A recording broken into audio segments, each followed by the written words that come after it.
Hello, my name is Mariana Mazzucato. I'm a professor at University College London, where I'm the founding director of the Institute for Innovation and Public Purpose.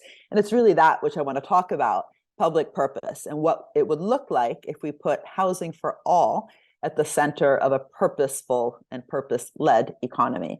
The Secretary General of the United Nations, and here you see the Deputy Secretary General, have really been calling us all out, saying we must stop just talking the talk of the Sustainable Development Goals. We must walk that talk. Basically been suggesting for a long time now is that it's not a coincidence that we're not properly addressing and achieving the Sustainable Development Goals. We have actually designed our way into inertia. Within economics, at best, we talk about the role of policy as fixing market failures, filling the gap here and there. Even the concept of the public good in economics is seen as a correction for something that's not being done by the private sector. And I really truly believe that the SDGs, the 17 of them, and the 169 targets beneath them will never, ever be solved with a market fixing and filling the gap approach. And this is really what I'd like to be talking about, which is what if we took, for example, SDG 11, making cities and human settlements inclusive, safe, resilient, and sustainable, as seriously as we take wartime, right?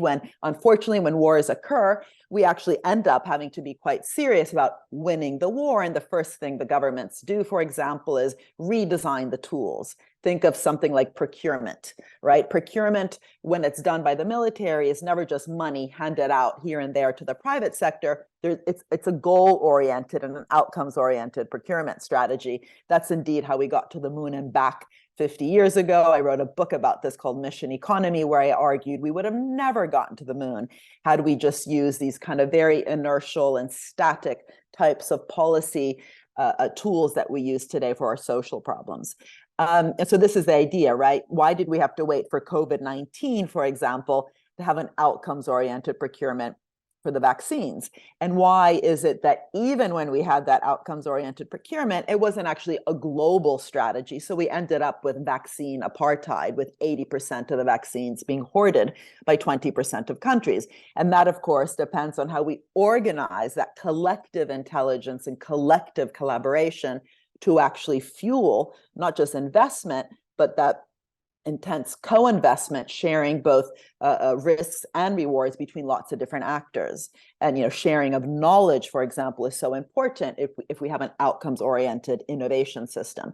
So really kind of unpicking housing for all, right, SDG, and asking what it would look like to treat it as seriously in terms of that co-investment, intersectoral collaboration, clear direction by governments, and fueling bottom-up innovation in order to achieve, mission accomplished. This is a big question. And of course, to do this, we also have to first understand those deep structural drivers of the kinds of housing crises we have globally that have been fueled by rapid and unplanned urbanization, often commercialized urbanization, a financialized form of housing, where we have housing really just seen as an economic asset and not a human right, which we'll come back to in a minute. We have climate change, so housing and the built environment, which are very carbon intensive, have not actually adapted in terms of the materials that are actually required to produce the homes, and really thinking of the built environment as a sustainable built environment. And of course, we have an inadequate housing supply. So I'd like to put across that we need to bring the ambitious Housing for All mission to the center of the economy by rethinking value, rethinking markets, rethinking organizational capabilities, something I'm very attentive to. I've just written a book called The Big Con, how we've managed to consultify our governments instead of investing within the capabilities of our civil servants. So organizational capabilities in both public and private sectors, outcomes-based finance, pre-distributive relationships, so the actors are working well together ex ante instead of having to pick up the mess ex post, partnering through purpose and walking the talk of stakeholder value. That means holding also the real estate companies very accountable to not just using housing as a commercial profit-making opportunity, and that issue of participatory open democracy. I think this is incredibly important for thinking about how to bring actors on the ground in our cities, the people who live in social housing, resident associations, citizen assemblies to the table to think about this very ambitious goal. Thank you so much.